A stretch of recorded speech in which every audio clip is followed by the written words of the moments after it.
이 동업자 관계임을 고려하면 몰랐을 리 없다고 보고 있습니다. 한편 경찰은 승리가 2015년 파티 기간 투자자 일행의 호텔 숙박 비용 3천여만 원을 YG 엔터테인먼트의 법인카드로 결제한 사실을 확인했습니다. 이와 관련해 승리 측은 KBS와의 통화에서 해당 카드 명의는 YG 법인이 맞지만 YG가 소속 가수들에게 수익을 배분할 때 입금을 해주는 카드로 회계상 문제가 없다고 밝혔습니다. 경찰은 승리에 대한 보강조사가 끝나는 대로 조만간 구속영장 신청 여부를 결정할 계획입니다. KBS 뉴스 박영민입니다. 노량진 수산시장의 옛 건물에 대한 법원의 5번째 강제 명도 집행이 옛 건물 내 활어 보관장 등 점포 일부 봉쇄만 이뤄진 채 4시간 만에 종료됐습니다. 오늘 오전 10시경부터 법원 집행관과 수협 직원 등 200여 명은 강제 명도 집행을 시작했지만 옛 시장 상인 등으로 구성된 노량진 수산시장 시민대책위원회 회원 등 500여 명이 시장 진입로를 막으면서 대치와 충돌이 4시간가량 계속됐습니다. 법원 측은 오후 2시쯤 집행 종료를 선언했습니다. 경찰청은 지난 2월 마약류 등 약물 이용 범죄 집중 단속에 착수한 지 2달 만에 1,746명을 검거해 585명을 구속했다고 오늘 밝혔습니다. 1차 범죄인 마약 투약 유통사범은 1,677명이 검거돼 이 가운데 566명이 구속됐습니다. 경찰청은 검거 인원이 지난해 같은 기간보다 70.9%가량 늘어났다고 설명했습니다. 마약류 종류별로는 물뽕과 같은 향정신성 의약품 사범이 1,395명으로 가장 많았고 대마 사범이 248명, 코카인 등 마약 사범은 23명이었습니다. 폼페이오 미국 국무장관은 지난 주말 발생한 스리랑카 테러와 관련해 미국이 순위파 극단주의 무장단체 IS를 배후 세력으로 보고 있다는 점을 시사했습니다. 폼페이오 장관은 미국 CBS 방송 인터뷰에서 모든 정황이 이번 테러가 최소한 IS로부터 영감을 받은 것임을 암시한다고 말했습니다. 영화 어벤져스 엔드게임이 어제 하루 동안 관객 약 134만 명을 동원해 개봉일 최다 관객 기록을 세웠습니다. 영화진흥위원회 통합전산망 집계 결과 이 영화는 개봉 첫날인 어제 총 133만 9천 명이 관람했습니다. 스크린 수도 2,760개로 역대 최다 기록을 세웠습니다.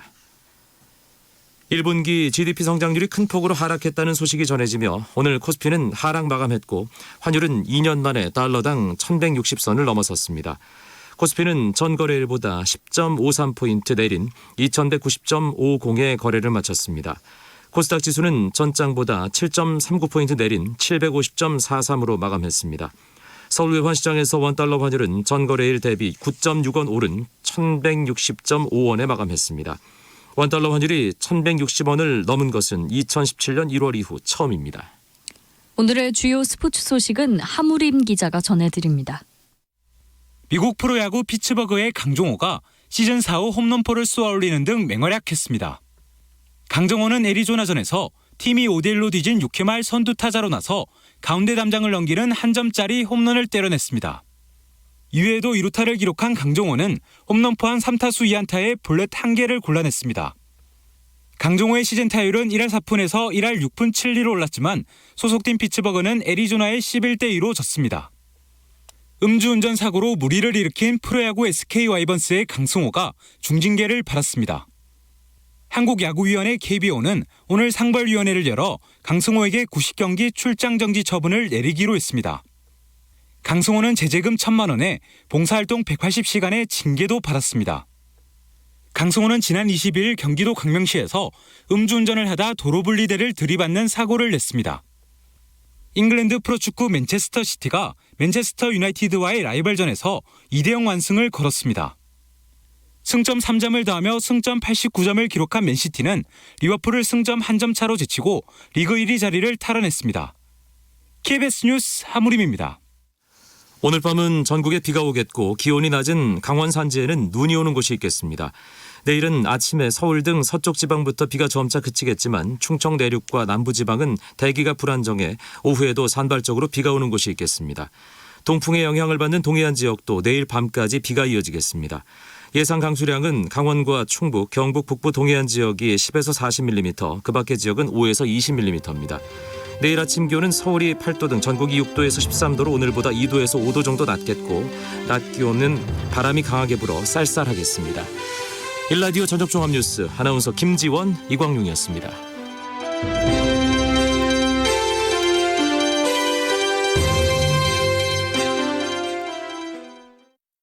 지금 시각 7시 20분입니다. KBS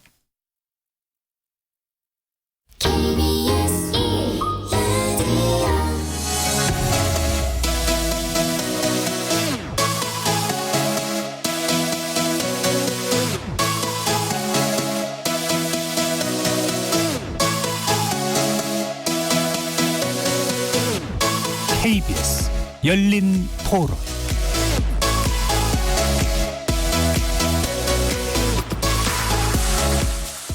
안녕하십니까. KBS 열린 토론 정준입니다.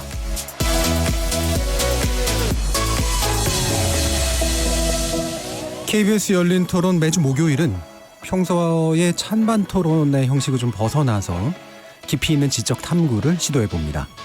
여러 가지 이슈를 다양한 분야의 전문가들과 심층적으로 고민해 보려고 하는데요. 이름하야 지적 호기심에 목마른 사람들을 위한 전방위 토크, 줄여서 지목전 토크인데요. 지목전 토크 첫 시간입니다. 일본 레이와 시대 군국주의 부활인가 라는 주제로 일본 새 왕의 즉위가 갖는 의미, 그리고 향후 한일 관계에 미칠 영향, 우리 정부의 대응 함께 고민해 봅니다.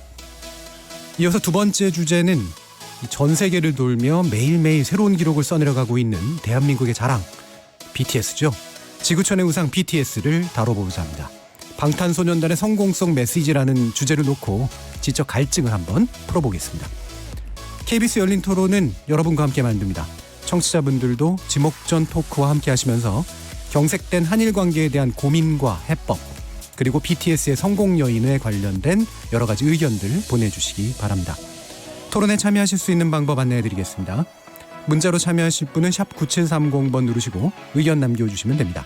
단문은 50원, 장문은 100원의 정보 이용료가 붙습니다. KBS 모바일 콩, 트위터 계정 KBS 오픈을 통해서도 무료로 참여하실 수 있습니다. 청취자 여러분이 KBS 열린 토론의 주인공입니다. 여러분의 날카로운 의견과 뜨거운 참여 부탁드리겠습니다.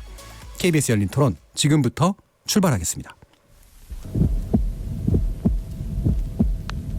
살아있습니다. 토론이 살아있습니다. 살아있는 토론, KBS 열린 토론. 토론은 라디오가 진짜입니다. 진짜 토론, KBS 열린 토론.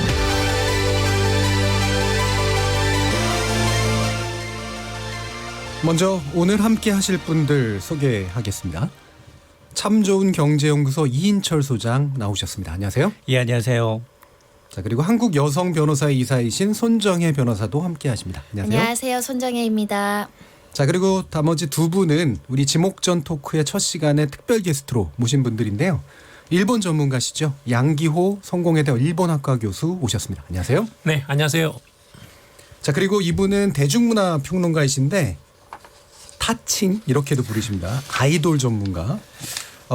아이돌 전문 웹진 아이돌로지의 이제 편집장이시죠. 미묘 편집장 함께했습니다. 안녕하세요. 반갑습니다. 미묘입니다. 예, 미묘란 이름 고향이하고 관련 있는 건가요? 없습니다. 분명히 해야 됩니다. 예. KBS 일라디오 채널이 유튜브 영상으로도 생중계가 되고 있습니다. 유튜브에 들어가셔서 KBS 일라디오를 검색하시면 지금 바로 저희들이 토론하는 모습을 영상으로도 보실 수 있습니다. 팟캐스트도 들으실 수 있고요. 매일 새벽 1시에 재방송도 됩니다. 자, 이렇게 함께할 방법 안내드렸고요. 지목전 토크 첫 시간 첫 번째 주제, 일본 레이와 시대의 개막, 군국주의 망령의 부활인가.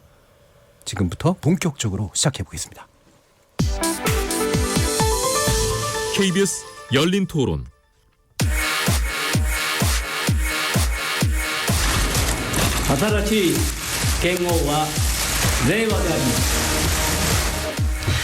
이른 봄 매화를 노래한 고전 시가집에서 따온 일본의 새로운 연호.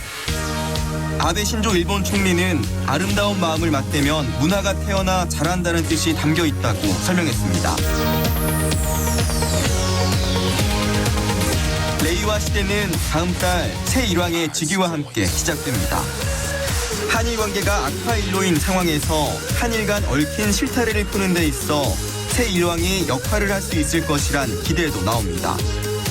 韓国民の歓迎の中で交換する機会が生まれることを切に願います。もしそのような機会が生まれて 자, 지식에 관련된 이야기 알고 들으면 더 재밌고 이해도 잘 되겠죠. 그래서 준비해본 순서입니다. 일본에서 사용하고 있는 연호라는 게 도대체 뭐냐, 어떤 의미가 담겨져 있느냐, 뭐 궁금하시고 잘 모르시는 분들도 많이 계실 텐데요. 그래서 일본 전문가이신 양기호 성공회대 일본학과 교수님께 짧고 쉬운 333 쪽집게 강의를 부탁드리려고 합니다. 3분 30초 내로 3개의 질문을 소화한다 해가지고 333 쪽집게 강의로 이름을 붙였는데요. 시간을 초과하면 이제 앞으로 안 하겠다고 이제 하니까 한번 잘 되는지 한번 보겠습니다. 막대한 부담을 드려서 좀 죄송한데요. 시간이 좀 짧더라도 명확하고 요약적으로 대답을 한번 들어보도록 하겠습니다. 자, 그러면 첫 번째 질문입니다. 먼저 31년 만에 일본에 새 연호가 공표됐다고 하는데 연호라는 게 어떤 거고 새 연호가 어떤 의미인지 좀 부탁드릴게요. 세계에서 제일 뭐랄까 가장 유일하게 연호를 쓰는 나라가 일본이라고 그러는데요. 그러니까 연호라는 건 사실 이제 중국 한나라 때 무제국에서 이런 그 백성이라든지 영토뿐만 아니라 이 시간까지 지배한다는 의미에서 연호를 쓰기 시작했거든요. 근데 이제 명추신 일어나고 나서는 이제는 달리 이제 하나의 왕의 하나의 연호를 쓰는 걸로 그렇게 돼 있습니다. 그래서 올해는 이제 레이와인데 레이와는 이제 이런 교류를 통해 가지고 이렇게 따뜻한 마음이 일어나고 또 그래서 문화가 성숙한다라는 그런 좋은 의미라고 합니다. 레이와가 령화인가요? 한자로? 맞습니다. 명령할 때 명자입니다. 예. 자, 그러면 우리가 이제 뭐 천왕으로 부를 거냐 일왕으로 부를 거냐 뭐 이런 문제도 있습니다만 일본인들에게 아직도 이 왕이란 어떤 존재인가요? 일본은 이제 일왕이라는 것은 일본 자체이고 또는 일본 문화 자체이고 말하자면 다른 나라의 왕정제하고 다르다는 생각입니다. 그 부분은 이제 우리가 이해할 수 없는 대목이기도 한데 말하자면 일본의 왕이라는 것은 어떤 그런 그 하나의 대가족에 있어서의 큰 그 말하자면 본가집의 장자 같은 역할이거든요. 하나의 가족이 가장 그 시초가 되는 그런 그 가족의 장자입니다.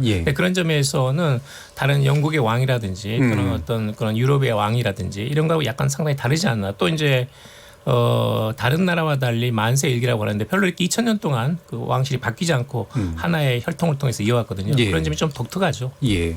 일본은 그 가라고 하는 게 이제 여전히 중요한 제도, 사회적 제도인데 그거에 가장 이제 첫 번째 오는 그런 위치인 거라고 보겠네요. 그럼 아키히토 일왕이 현존에 있잖아요. 근데 아들이 왜 왕에 오르는지 궁금해하는 사람들도 좀 있을 것 같은데요. 이건 뭐 200년 만에 발생한 일입니다. 그러니까 이제 원래는 이제 일왕이 죽어야 그 다음에 이제 승계를 하는 것인데.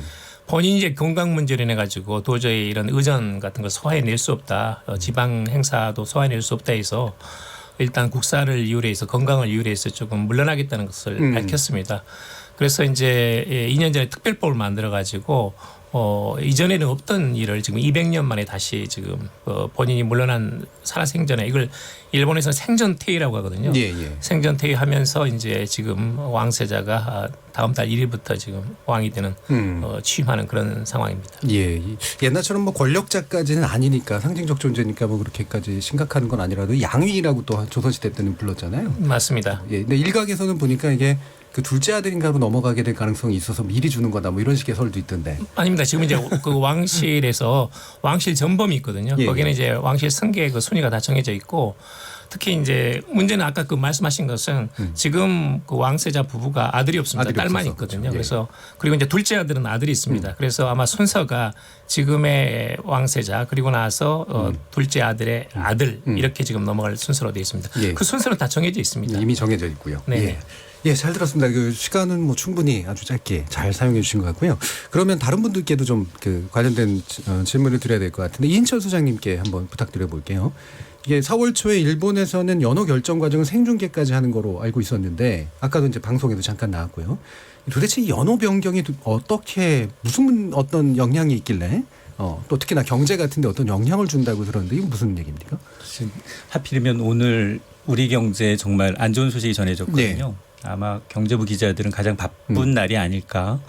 1분기 성적표를 꺼내봤더니 마이너스 성장을 한 겁니다. 뭐 거의 10년 만에 가장 안 좋은데 이게 사실 그 일본이 이제 연호를 결정하면서 생중계를 하고 아베 총리가 직접 이제 발표를 하고 이 의미를 전달하는 걸 보면 분명히 뭔가 경제적으로 굉장히 이쪽에 좀 심혈을 기울이고 있는 게 아니냐라는 거예요. 그래서 우리도 이제 옛날에 뭐 석이라는 이제 연호를 쓴 적이 있었잖아요. 그럼 달력을 일단 다 바꿔야 하잖아요. 그리고 특히 바쁜 건 공무원들이에요. 공무원들이 연호를 다 다시 새겨야 돼요. 과거에 단기를 말씀하시는 맞습니다. 거죠? 네. 그러면 지금 이제 일본의 언론들에 따르면 일본 정부를 비롯해서 이 행정기관, 행정기관이나 이제 공공기관에서 뭐 세금이든 사회보장제도든 바꿔야 되는 게 576가지 정부 시스템을 다 바꿔야 된다는 거예요. 이 하나 때문에. 예. 여기 이거는 공공기업이고요. 이것도 시스템 업데이트까지 다 해야 되는 상황이고 민간 기업은 더 하겠죠. 더 많으니까. 그러다 보니까 주로 이런 것들이 다 출판 인쇄업이 초호황을 보이겠죠. 예. 그래서 여기에다 지금 일본은 이걸 더 띄우는 이유가 화폐에 이 레이와 시대에 맞게끔 도안까지 바꾸겠다는 거예요. 10,000엔권, 예. 5,000엔권 그리고 이제 1,000엔짜리 지폐에 들어가 있는 인물까지 바꿔서 이 부가가치를 더 키우겠다는 거거든요. 예. 그러다 보니까 이게 한 20년 만에 이제 지폐 인물을 교체하는 것도 이제 맞물려 있는 30년 만에 이제 연호 바꾸는 것과 맞물려서 이렇게 되면 일본 전문가들은 이제 새 연호 사용으로 인해서 이 경제적 부가가치 얼마 정도 바뀔 거냐라는 데 대해서 우리 돈으로 한 10조 원 이상의 경제적 유발 효과가 나타나지 않겠느냐라는 이제 관측이 나오고 있습니다. 예. 뭐 제가 알기로는 그런 게 행정 비효율을 초래해서 되게 막 불편하다 뭐 이런 식의 얘기들이 많던데 왜 어떤 면은 경제적인 효과가 되게 크다라는 측면도 있는 거군요. 그러니까 지금까지 이제 아베노믹스의 이제 그 가장 큰 경제 정책의 핵심은 돈 풀고 푸는 거죠. 세금 깎아주고 통화 정책까지 짓눌려서 제로 금리로 가서 이제 하는 거였거든요. 근데 그게 한계가 좀 있습니다. 부작용도 나타날 수 있고요. 그러다 보니까 아마 이런 쪽으로 또 탈출구를 찾는 것 같습니다. 예. 자, 그럼 미묘 편집장님께 질문 하나 또 드려볼게요. 뭐 이따 이제 BTS에 대해서는 얘기는 좀 하겠습니다만 일본 내 한류, 그러니까 일본이 사실은 한류의 전진기 중에 하나였었는데, 그렇죠. 예. 이 일왕지기로 인한 영향 같은 게 혹시 좀 있을까요? 사실 저는 오늘 전문가분들께 그 이야기를 듣고 싶어서. 왜 듣고 싶으셨어요? 네.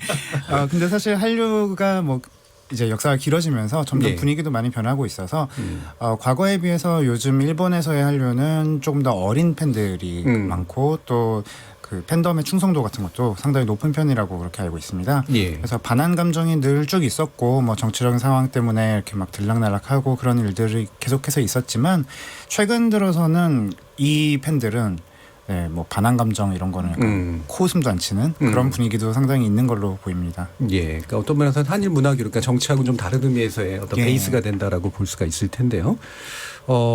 이 그 한류가 그 사실은 몇 단계 좀 거쳐왔잖아요. 그렇죠. 예전에는 주로는 이제 배우들을 통한 거라든가 이런 거였는데 지금 확실히 아이돌 위주의 어떤 것들이 있긴 네, 지금 아이돌 K-팝이 가장 중요한 그런 산업으로 되고 있고, 하지만 뭐 여러 뭐 조사 결과에서도 자주 나오지만 드라마라든지 뭐 게임 이런 것도 굉장히 큰 비중을 차지하고 있습니다.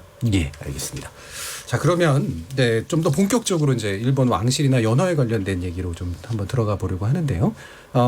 현 아키히토 일왕이 그 아베 총리하고 뭔가 좀 견해가 좀 안 맞는다. 특히나 이제 한국과의 관계에 있어서 좀 다른 견해들을 가지고 있다. 알기로는 뭐 좀 더 평화 추구형이다라고 이제 많이 들었었는데 이런 대결 구대가 실질적으로 좀 있긴 한 건가요, 연기국에서? 맞습니다. 이제 이번에 사실 그 레이와라는 것이 약간 부정적으로 보는 시각에서는 이게 이제 명령령자에다가 쇼와와를 연상을 해가지고 일단 국가의 명령대로 조화롭게 따른다는 이런 식의 해석도 나오고 있거든요. 그런데 반면에 이제 지금 말씀하신 것과 비교를 하자면 이제 평성 헤이세이인데 그 원래 뜻은 이제 평화가 이루어진다는 것이에요. 네, 그런 의미에 봐서도 이 아키히토 일왕 자신이 이제 어릴 때 그 미국의 공수를 피해가지고 도망갈 정도로 그렇게 이제 굉장히 뭐랄까 평화에 대한 어떤 어릴 때 체험이 있거든요. 예. 그래서 이런 그 평화 헌법을 지킨다든지 또는 여러 가지 과거 아시아에 대한 끼친 피해에 대해서 크게 반성한다든지 이런 이제 본격적인 그런 언급도 많이 했습니다.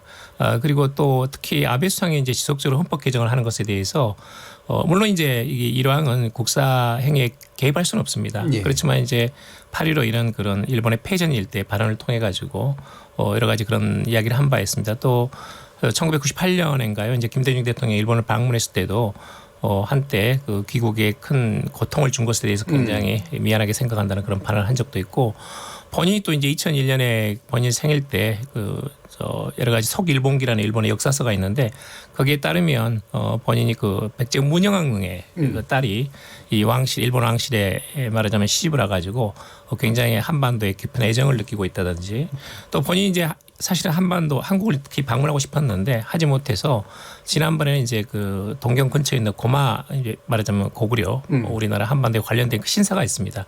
거기를 이제 가서 방문한 적도 있거든요. 예. 네, 그런 점에서 상당히 제가 보는 친한파라고 할까요? 또 평화주의라고 할까요? 우리하고는 잘 구미가 맞는 사람입니다. 어떤 면에서.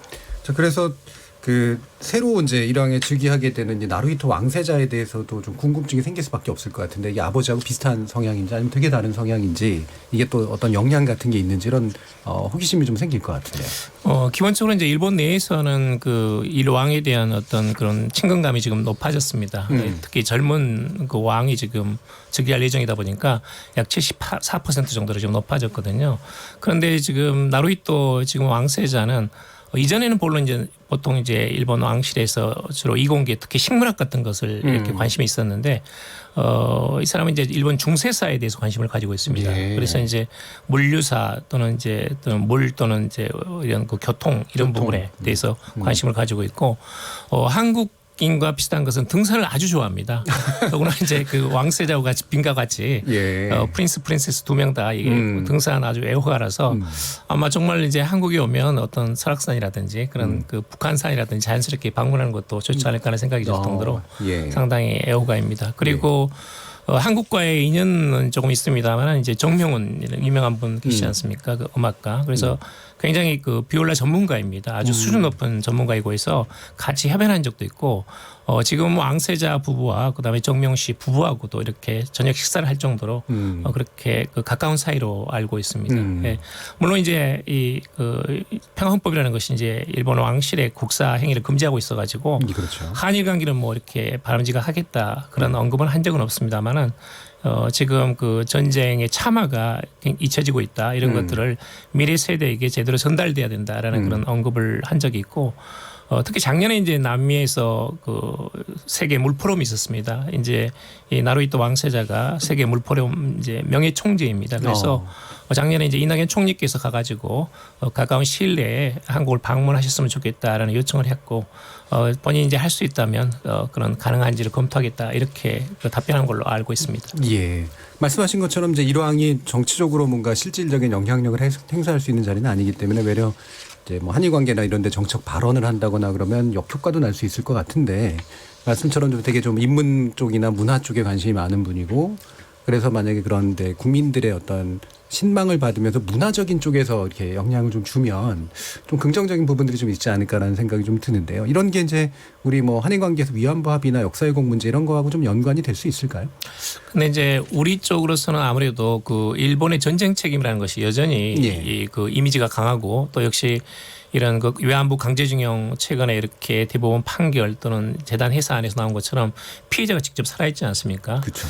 그런데 이제 우리는 그게 그 단일화되어 있는데 일본은 이중 구조로 되어 있거든요. 그래서 일본 왕실이 있고 그다음에 아베 수상이 있고 이런 그 권력과 상징의 그 분리가 있습니다. 그렇죠. 그런데 이제 전전에 이런 그 말하자면 그 전쟁 책임으로서 총책임자로서의 일왕의 이런 그 통수권, 군 통수권의 전쟁 책임 논란이 있었고 그러다 보니까 이제 미군들이 들어와가지고 두 번 다시 이 그 일본 왕실이 국사에 개입하지 못하도록 상징천황제, 동시에 평화헌법 이런 걸 만들었거든요. 네, 그래서 이제 우리 쪽에서는 지난번에 이제 문희상 의장 발언도 그런데 그 내용 자체는 크게 이상한 건 아닙니다. 일본의 책임 있는 정치 지도자들이 이런 그 과거사에 대해서 반성을 해야 된다는 것은 그 당연한 말씀이신데 문제는 뭐냐면 이제 일본인들은 어떤 그 과거의 경험상 헌법을 통해 가지고 왕실을 권력에서 분리를 시켰거든요. 그러니까 이제 우리 측이 기대하는 것 자체가 사실은 어떤 면에서는 일본의 평화헌법의 그 근본 정신하고는 좀 일치하지는 않습니다. 제가 개인적으로 생각으로는 이제 이게 긍정적이든 부정적이든 간에 어떤 그 왕실과 엮어가지고 이렇게 그 정치적인 면하고 관련을 시키면 사실 제가 보는 득보다는 실이 많습니다. 이제 아까도 말씀드렸다시피 일본 왕실에 대해서는 우리 한국 사람들이 이해할 수 없는 부분이 분명히 있고 그렇죠. 그건 어떤 일본인들에서는 상당히 좀 성역 같은 것이거든요. 그런 점에서는 물론 이제 우리가 가지고 있는 어떤 그런 그 과거사의 감정을 당연히 일본인들은 이해를 해야 되는 것이고 또 동시에 우리도 일본이 가지고 있는 감정에 대해서는 약간은 그 뭐랄까 좀 배려가 필요하지 않나. 그러면서 좀 상호 이해를 심화시켜야 되지 않는 그런 예. 생각도 듭니다. 예. 과도한 기대가 또 과도한 비난을 불러일으키기도 하는데 말씀처럼 그 구조를 정확하게 이해하지 못하면 외려 민감함만 자극하고 우리가 얻을 수 있는 건 못 얻는 그런 상황들이 충분히 좀 생길 것 같습니다. 그래서 관련된 문제가 또 있는데요. 이 손정혜 변호사님께 질문 부탁드려야 될 것 같은데 이 지금 WTO 소송 승소 문제가 우리한테 이제 굉장히 크잖아요. 문 대통령이 직접 소송된다는 칭찬까지 하는 발언도 했었고 이 후쿠시마 수산물 이제 수입 금지를 시켰던 것들을 유지하는 이제 그런 상태가 지금 됐는데 일종의 뭐 역전승이라고까지 부릅니다. 근데 이게 새로운 어떤 불씨가 되고 있다라고는 한참 얘기가 되는데 어떻게 보세요? 일단은 역전승은 맞고요. 이 관련된 분쟁에서 1심에서 패소한 것을 상소기구에서 완전히 번복시킨 것은 처음 있는 사례입니다. 세계적으로도요. 그만큼 굉장히 노력했다라고 했고 그래서 관련 사무관, 특정 사무관 굉장히 집요하게 노력 많이 했다라고 치아를 받았다라고 하는 건 당연히 국민들 전체로부터 이제 칭찬을 받아야 되는 상황이고요. 1심에 패소한 결과가 법률가로서는 조금 납득하기 어려울 정도로 허술하게 대응한 측면들이 있었습니다. 2008년도 경부터 이 부분에 대해서 이제 새로운 논리로 새로운 법률적인 쟁점과 새로운 사실관계로 집요하게 주장을 해서 받아냈다라고 보시면 되고 결론은 이 수입금지 조치는 자의적이지도 않고 오히려 정당한 수입금지 조치였다라는 것이죠. 그런데 아까 말씀드린 것처럼 패소했던 걸 번복시키는 것이 세계적으로 유례가 없던 첫 케이스다 보니 일본 입장에서는 굉장히 당혹스러운 상황이죠. 당연히 이길 것이라고 생각했는데 왜냐하면 일본이 처음에 53개국이 수입 제한 조치를 했을 때 유일하게 한국에만 제소를 했어요. 지금도 23개국이 수입 제한 조치 똑같이 하고 있는데 한국에 대해서만 WTO에 제소했거든요. 이건 바로미터로 쓰려고 했던 거죠. 우리에게 승소를 최종적으로 하면 다른 국가에 대해서도 협상을 해서 수입 제한 조치를 단계별로 해결을 해서 외교적인 문제 없더라도 사실상 이 수입 금지 조치 후쿠시마 문제를 해결할 수 있었음에도 불구하고 완전히 막힌 겁니다. 법적으로 WTO에 제소해서 완전히 패소를 결정을 받았기 때문에 번복하기 어려운 지경에 이르렀죠. 그래서 일본 내에서는 더 강한 수준으로 사실은 문제 제기를 하고 있는 상황이어서 아베 정권 입장에서도 지금 당장은 굉장히 곤혹스러운 상황입니다. 사실 아베가 2013년, 2016년 후쿠시마현 가가지고 주체라는 이런 부분에 대해서 직접 이야기를 했는데 그땐 다 참여연 선거가 있었던 때거든요. 말하자면 내부 정치를 위해서도 이건 꼭 이겼어야 되는 거였음에도 불구하고 불이타라고 하거든요. 당연히 이길 수 있는데 지는 걸 저희 변호사들 불이타라고 하는데 불이타 받은 겁니다. 그래서 지금 굉장히 국내 정치에 관련 이 문제에 대해서 굉장히 이슈를 강하게 제기하면서 우리나라에 오히려 우리나라 일각에서 좀 무례하다. WTO에선 정당한 조치라고 하는데 오히려 일본 측에서 우리의 소비자들을 위한 보호 조치를 더 강하게 해야 된다라는 지금 판정이 나왔는데도 불구하고 외교적으로 수입 제한을 풀어달라고 요구하고 있잖아요. 소송에서 졌는데. 근데 그렇게 하는 배경에는 아베 정권의 지금 국내 정치 문제가 있는 것이고 그 국내 정치 때문에 오히려 지금 뭐 위안부 문제라든가 그전에는 강제징용 판결이 있었죠. 그건 국내 사법부에서 내린 건데 더 우경화돼서 강한 논조가 나올 수밖에 없는 상황입니다. 양규 교수님은 어떻게 보세요? 그러니까 이게 이 부분이 초계기 문제라든가 어쨌든 계속 문재인 정부 이후로 갈등 구도처럼 이제 자꾸 이제 빚어지고 있는 건 맞는데. 근데 일본에서는 뭐 재작년부터 이 일이 이제 한일 간에 어떤 언급을 하는 걸 보게 되면 이걸 한국 쪽에서 일본을 압박하기 위한 하나의 카드로 쓰고 있다는 그런 이미지를 가지고 있더라고요. 그래서 굉장히 잘못된 이미지죠. 그러다 보니까 지금 그 졌으면서도 이렇게 또 다시 이걸 다시 한국에 대해서 지금 지난번 일본 도쿄에서 열린 국장급 협의에서도 이 문제에 대해서 한국이 수입 규제를 풀어달라 또 요구를 하고 있거든요. 그러니까 저는 이건 상당히 잘못된 것이다. 이건 일본이 그동안 주장하고 있는 것이 이 강제징용 대법원 판결에 대해서 말하자면 청구권 협정의 결론과 다르기 때문에 이 문제를 국제적인 법정 즉 ICJ 국제사법재판소로 가져가자고 지금도 이야기를 하고 있거든요. 그런데 국제적인 재판의 그렇죠. 결과를 수용하지 못하면서 WTO도 이걸 수용하지 못하면서 어떻게 ICJ로 가가지고 그걸 어떻게 하겠다는 건지 그러니까. 사실 저로서는 잘 납득이 안 가는 대목입니다. 일본이 그냥 화가 나가지고 여기저기 발로 차대고 있다는 생각밖에 들지 않는 그러니까 그런 이중잣대 상황이죠. 모습이 확실히 보이는 맞습니다. 그런 네. 측면인 것 같아요. 그래서 지금 아까도 잠시 이제 양기호 교수님이 언급 주셨는데, 그러니까 2월에 이제 문희상 국회의장이 이러한 사과 요구 발언에 대해서는 뭐 책임 있는 답변을 요구하는 건 맞으나 이제 약간 그게 이제 역효과를 빚을 수도 있는 어떤 측면에 대해서 일부 좀 얘기를 해주셨는데, 어떻게 보세요? 이제 경솔했다고 보시지까지는 않는 건가요? 아니 그것은 이제 본인의 뜻은 그 원래 진언은 뭐였냐면 일본의 책임 있는 정치가 그것은 뭐 이 왕이 되든 아베 수상이든 간에 과거사 문제에서 진정성을 가지고 사죄를 하면 한국의 피해자들과 우리 국민들의 마음이 많이 풀릴 것이다. 이렇게 할 수 있는 방법이 있는데 왜 그걸 못하느냐 하는 식의 질책성 발언이었거든요. 그러니까 그 진위 자체가 나빴다고는 저는 생각하지 않습니다. 예. 단지 이제 일본 측에서 한일 관계도 악화돼 있고 또 일본 내에서 지금 굉장히 반발하는 대목, 혐한 감정도 있거든요. 또 반한 정서도 분명히 이제 이런 그 정치가들이나 국민들도 있는 것이 사실이고 그러다 보니까 이제 특히 일본인들한테 민감한 유랑 문제를 한국의 일본을 알만한 국회의장 이런 발언을 했다 해가지고 일본 측에서 지금 강하게 나오는 걸로 그렇게 알고 있습니다. 예.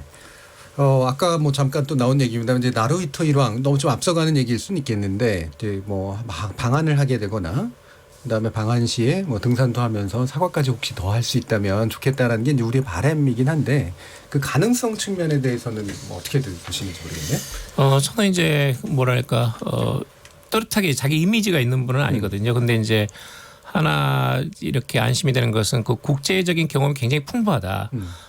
그리고 이 옥스퍼드에서 본인이 2년이나 공부를 했고 지금까지 해외 순방이 한 30번이 넘습니다.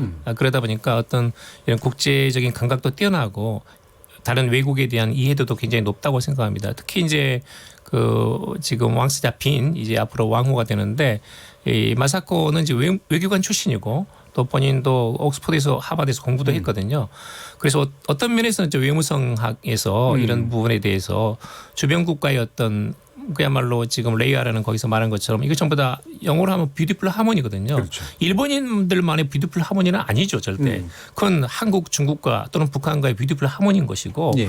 그런 점들이 어떤 그 뭐 직접적으로 개발할 수는 없지만 말하자면 왕실의 분위기 자체가 일본 정치가 또는 공무원들에게 관료들에게 전달이 되고 일본 국민들도 그걸 이해하고 그러면서 주변 국가의 관계를 개선하고 강화해 나가자는 그런 따뜻한 분위기 그야말로 그건 레이어의 일본인들의 정신이라고 말한다면 저는 그건 뭐 아주 좋은 방향이라고 생각합니다만은 그런 것들이 뭐 긍정적 영향을 미치지 않을까 그렇게 기대를 하고 있습니다. 예. 이 화, 그러니까 그 한자로 화하고 이제 일본어로 와로 이제 읽는데 이게 사실 일본 정신의 근본이잖아요. 맞습니다. 역사적으로도 맞습니다. 그렇고 그리고 현대적으로 보면 결국 이제 평화라고 하는 어떤 지향인데 지금 이 레이와 시대가 근데 역설적으로 아베 시대의 강한 일본 주장과 연결이 되면서 이 과거의 군국주의로 회귀하는 어떤 새로운 단계다. 라는 식의 이제 부정적인 어떤 전망에 대해서는 어떻게 보세요? 그러니까 이제 일본 아베 수상이 이 헌법을 개정해야 된다는 것은 계속 있지 않습니까? 또 그동안 그 빠른 속도로 말하는 방위력을 증강하고 있는 부분도 있거든요. 그런데 이제 그 가능성은 높지 않다. 왜냐하면 지금 이번에 보궐선거가 있었는데 둘 다 자민당 후보가 패배했거든요. 예. 7월 21일 날 이제 그 일본 참여연 선거가 있습니다. 그래서 이번 선거 결과를 보고 여러 가지 시뮬레이션을 해봤더니 아마 선거 전문가들이 이게 개헌선을 확보하기 어렵다라는 그 예상입니다. 그러니까 헌법 개정은 쉬운 게 아니고 일본은 굉장히 벽이 높습니다. 중의원과 참의원 양원에서 각각 3분의 1을 통과를 해야 되거든요. 게다가 국민투표에서 절반의 과반수를 확보해야 됩니다. 예. 그래서 이번 선거 결과를 봤을 때 참의원에서 적어도 3분의 1을 자민당이 확보하기는 어렵다는 것이고 아마 제가 보기에는 아베 수상도 헌법은 개정되지 않겠지만 자기가 우는 뗀다. 라는 정도의 아마 그런 그 목표치를 가지고 있지 않나 그렇게 봅니다. 예. 더구나 내년 7월에 또 도쿄 올림픽도 있는데 어떻게 그렇게 강성으로 밀어붙이겠습니까? 아니 올림픽이야말로 세계인들이 모여가지고 이게 하나의 하모니의 장을 만들자는 것인데 거기서 헌법 개정해가지고 서로 뭐 싸우기 일보 직전까지 가기 전까지 무기 더 사들이자 그건 아니지 않습니까? 예. 네. 지금 그 일본이 군국주의화되고 있다라고 하는 건 사실은 뭐 예전부터도 계속 늘 이제 한국의 입장에서는 이제 나오고 있는 그런 얘기긴 한데 다른 분들 생각도 또 어떤지 좀 한번 들어봐야겠어요. 뭐 이거는 뭐 전문가분이 워낙 강력하게 계시니까 이제 조심하실 수도 있을 것 같긴 한데 이게 우리 일반적인 대중들의 관점에서 때 이제 현재 일본이 군국주의 길로 가는 것 같은가 그렇지 않은가라는 어떤 느낌 같은 거 있잖아요. 일단은 평화헌법을 개정하는 문제. 우리도 지금 헌법 개정이 하나 개정하는데도 정말 많은 논의가 필요하고 뭐 십수년 동안 하나도 하지 못하는 거 생각하시면 쉽지 않다. 더군다나 세계적인 흐름을 보시면 일본에서 우리를 보호해야 된다. 자의를 넘어서 이제 조금 더 국군 여러 가지 강화해야 되는 측면에 있어서는 당장 북한이라는 존재가 사실은 적대적인 관계에서 조금 더 평화적인 흐름이 지금 전 세계적으로 흐름이 잡혀오고 있죠. 사실 아베 입장에서 이 흐름 자체도 이 평화헌법을 개정하고자 하는 동력을 떨어뜨리는 요인이 되는 겁니다. 우리나라 지금 계속 관련해서 북미 정상하고 있죠. 여러 가지 하면서 우리도 지금 군비에 대해서 지금 조금씩 줄이자 뭐 이런 내부적인 목소리가 있다면 일본 내에서도 그런 흐름은 존재하거든요. 현재로선 20년까지 헌법 개정하겠다고 하지만 20년까지 이 세계적인 흐름은 이대로 간다고 한다면 내부적으로 그렇게 많은 지지 헌법 개정을 하면 국민들의 지지가 절대적이잖아요. 전쟁 가능한 국가에 대한 거는 동력을 조금 잃고 있다. 더군다나 지금 아시아권에서도 거의 뭐 지금 러시아의 북한, 김정은이 가고 있는 시대이기 때문에 제가 볼 땐 쉽지 않다라고 생각합니다. 일단 동북아의 기조 자체가 사실은 이제 좀 더 평화적인 방향으로 잡혀 있는 상태에서 일본만이 이렇게 단독으로 가기란 어려운 것 같다라는 취지이신 것 같은데 또 우리가 이제 보는 게 일본 정계 특히나 이제 총리를 위주로 바라보이는 그런 식의 풍경이지만 사실 일본 대중들은 또 이제 다른 감성 속에 있는 경우도 되게 많잖아요. 우리가 일반적으로 만나는 일본인들은 굉장히 평화적이고 이런 분들 상당히 많고 그러니까 이런 이중 구조 같은 것들을 보통 느끼거나 보시나요?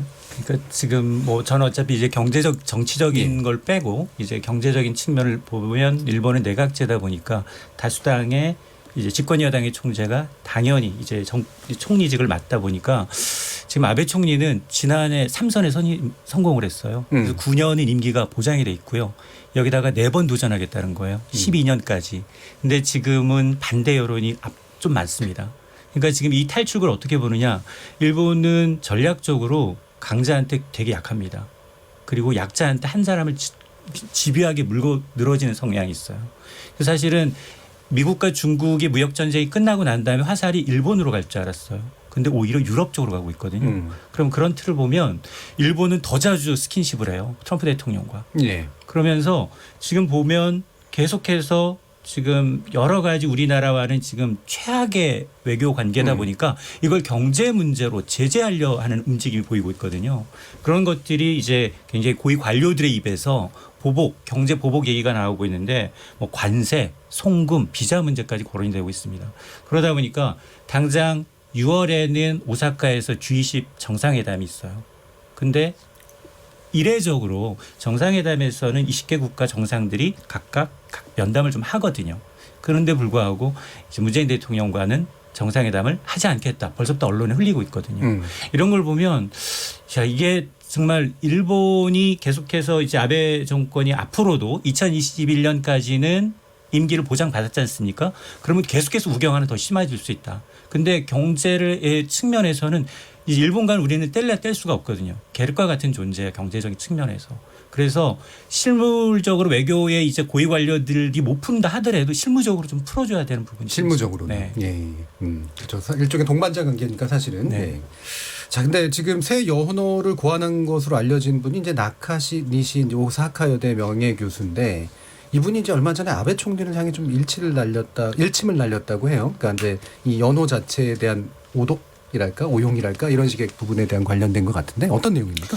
그러니까 이제 뭐 국가 사이의 평화 또는 이제 그 하모니가 있는 것인데 이것을 어겨서는 안 된다. 이 레이와에는 그런 평화를 기원하는 마음이 담겨 있다라는 그런 것이거든요.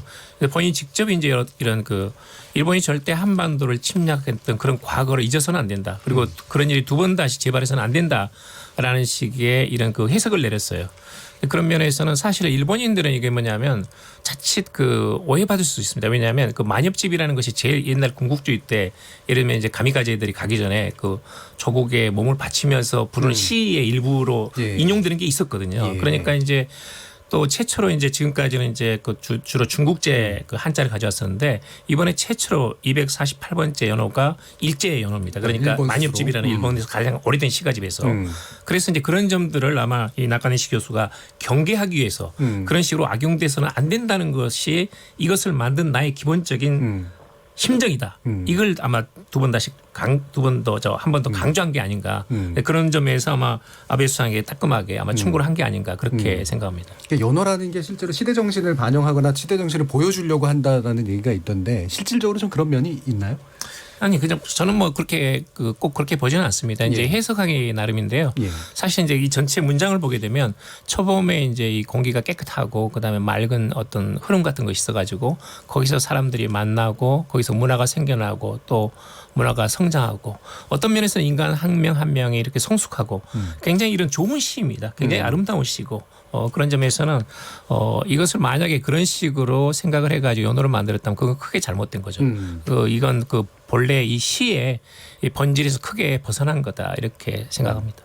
지금 이제 구도가 이제 한일 관계가 아무래도 계속해서 경색돼 있는 그런 측면이니까 아까도 이제 경제적으로는 좀 뭔가 좀 실무적으로 풀어야 될 게 있다라는 말씀도 인천 소장님 해주셨는데 지금 구도가 좀 묘한 게 현재 문재인 정부는 일본과 대립각을 세우고 있고 이를테면 제1야당이나 이런 쪽은 일본에 왠지 가까운 것 같고 그러다 보니까 진보지들이나 이런 데들은 갈등을 이제 추구하는 것 같고 보수지들은 그러지 말고 현실적으로 일본하고 잘해야 된다 뭐 이런 식의 얘기를 하는 것 같은 좀 묘한 구도인데 이 구도 자체가 어떻게 좀 이 구도 자체가 좀 실제 구도라고 보십니까? 맞습니다. 이제 아까 그 우리 손 변호사님이나 그다음에 이제 이 박사님도 말씀을 해주셨는데 이건 이제 그렇습니다. 이제 특히 대북 인식 우리는 이제 그 동안에 사실 한반도를 보시면 이게 근대화 과정에서 청일 전쟁, 러일 전쟁, 한국 전쟁, 그다음에 분단 73년 있지 않습니까? 이것을 극복하려고 우리가 한반도 운전자로는 이야기하고 있는 거거든요. 세계에서 유일하게 남아있는 냉전 체제를 우리 스스로가 이건 우리 당사자이기 때문에 이것을 해결하지 않으면 안 된다는 의식이 있는 것이고 그게 이제 한반도와 동북아의 평화 번영인 것이죠. 네. 그런데 이제 일본은 뭐냐면 한반도 비핵화 적어도 이제 북한은 이건 절대 비핵화하지 않는다. 북한에 대한 철저한 불신이 있고 이런 것들을 자꾸 이제 어떤 조장을 하면서 대북 불신론을 키우면서 북한 위협론으로 인해서 어쩔 수 없이 헌법을 개정해야 된다. 그리고 자민당 보수 여당을 밀어줘야 된다. 이런 것들을 자꾸 흘려 보내거나 또는 그런 분위기를 만들거든요. 근데 그래서 이제 두세 번 압승을 했죠. 아베 수상이. 근데 그런 점에서는 이 한반도 비핵화 또는 동북아 평화 번영에 있어서 한국과 일본의 기본적인 입장이 약간 엇박자가 있어요. 그렇습니다. 이게 이제 기본적인 본질입니다. 그리고 역사 문제는 이제 물론 아베 수상은 이 문제에 대해서 한국이 지나치게 집요하게 이 문제를 물고 늘어진다는 인식이 있는 건 사실인데 아니 그것은 이건 지금 피해자가 살아있는 것이고 이것을 한국 국민 정서가 있는 것이고 이것을 당장 고칠 수 없지 않습니까? 그런 면에서는 투트랙 그러니까 역사 영토 문제에 있어서는 원칙적인 입장을 우리가 견지하고 그리고 기타 역사의 영토를 제외한 그런 사회경제 문화 이런 부분에서는 일본과 적극적으로 미래지향적 관계를 가져간다는 어떤 투트랙 전략이라는 것이 불가피한 것이죠. 마지막으로 하나만 말씀드리면 지금 이것은 일본 이번에 강제징용 판결에 있어서 일본 정부는 빨리 한국 정부가 전체적인 책임을 지고 대책을 세우라는 것인데 이건 이제 어불성설입니다. 일본이 먼저 잘못해가지고 그건 책임론이 있는 것이고 그리고 지난 20년간 이 강제징용 피해자들하고 그다음에 일본의 전범 기업들 간에 일본 법정에서 한국 법정에서 싸워가지고 최종적으로 나온 결론인 것입니다. 이건 민사소송이기 때문에 그건 따라야 되는 것이에요. 그런데 제가 일본 전문가들이나 또는 기자들 만나서 그런 말 하거든요. 아니 일본에 씨름이 있지 않느냐. 도요라는 것이. 도요라는 게 씨름판인데 도요에서 일본에서는 빨리 끝나면 몇 초에도 끝나는데 그 씨름판 위에서 20년간 싸워가지고 진 쪽이 나는 나는 지지 않았다. 나는 못 받는다 한다면 당신 이해하느냐. 그렇게 말하면 어쩐지 납득은 간다. 이런 식의 이야기를 합니다. 제가 여기까지만 말씀드리겠습니다. 그쪽 문화에 맞춰서 설명을 하니까 이제 또 납득을 이끌어낼 수 있었던 것 같습니다. 역시 문화적인 문제 또 투트랙적인 접근법 이런 것들도 이제 상당히 좀 유연하게 고민해야 될 상황인 것 같고요. 자, 그럼 지금부터 우리 토크가 진행되는 동안 청취자 여러분들께서 보내주신 의견 한번 들어보겠습니다. 정의진 문자캐스터. 네, 안녕하십니까. 문자캐스터 정의진입니다. 일본 레이와 시대 개막, 군국주의 망령의 부활인가라는 주제로 청취자 여러분이 보내주신 문자 소개해드리겠습니다. 네, 먼저 휴대전화 번호 뒷자리 5645님. 현재 아키히토 왕은 과거 잘못에 대해 반성하는 사람으로 알고 있는데 아베는 그와 정반대죠. 새 왕으로 즉위하는 아들은 과연 위안부 문제 등에 대해서 반성하는 자세를 보일지 궁금하네요 해주셨고요. 콩 아이디 0403님. 아베는 왜 자꾸 과거 군국주의로 돌아가려고 하는 거죠? 심지어 전쟁을 할 수 있는 나라로 개헌을 하려고 한다는데 아베의 의도가 궁금하네요. 콩 아이디 김현숙님. 나루히토 왕세자가 과거에 전쟁의 기억이 흐려지려고 하는 오늘날 겸허하게 과거를 돌아보고 전쟁을 체험한 세대가 전쟁을 모르는 세대에게 비참한 경험이나 일본이 밟아온 역사를 올바르게 전하는 것이 중요하다라는 발언을 한 적이 있습니다. 아마도 나루히토 왕세자도 일본 국내 정치 상황이나 아베 신조의 개헌 야욕 등에 대해 사실상 아베 정권의 우경화에 대한 명백한 반대로 해석됩니다. 일왕실이 지난 과거에 대한 진실된 사죄를 한다면 우리도 받아들여야 한다고 봅니다.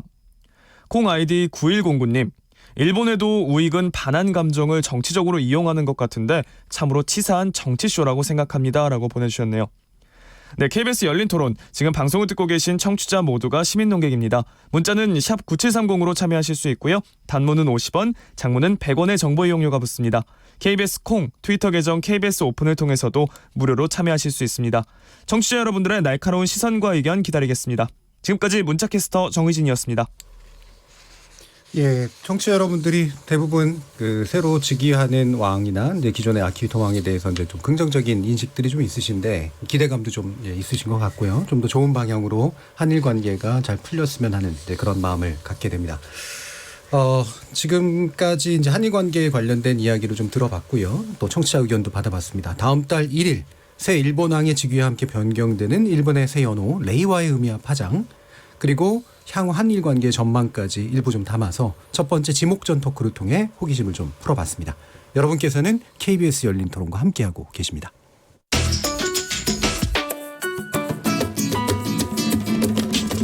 묻는다, 듣는다, 통한다. KBS 열린 토론. 듣고 계신 청취자 여러분 감사드립니다. 들으면서 답답한 부분은 없으신가요? 궁금한 점은요?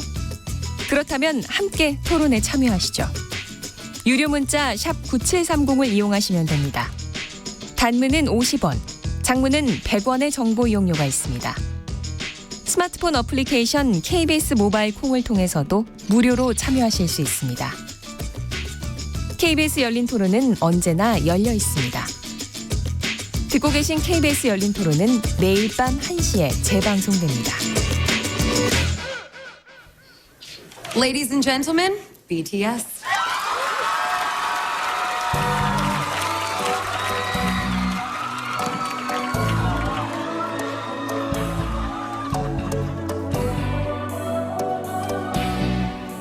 두 번째 지목전 토크 시작해보죠. 지적 호기심에 목마른 사람들을 위한 전방위 토크. 두 번째 주제는 방탄소년단 성공 속의 메시지입니다. 참 좋은 경제연구소 이인철 소장, 한국여성변호사회 이사이신 손정혜 변호사, 그리고 특별 게스트 두 분, 양기호 성공회대 일본학과 교수님, 그리고 아이돌 전문가이신 아이돌 전문 앱진 아이돌로지의 미묘 편집장님 네 분과 함께하고 있습니다. 지금 노래가 아주 좋게 잘 나오고 있는데요.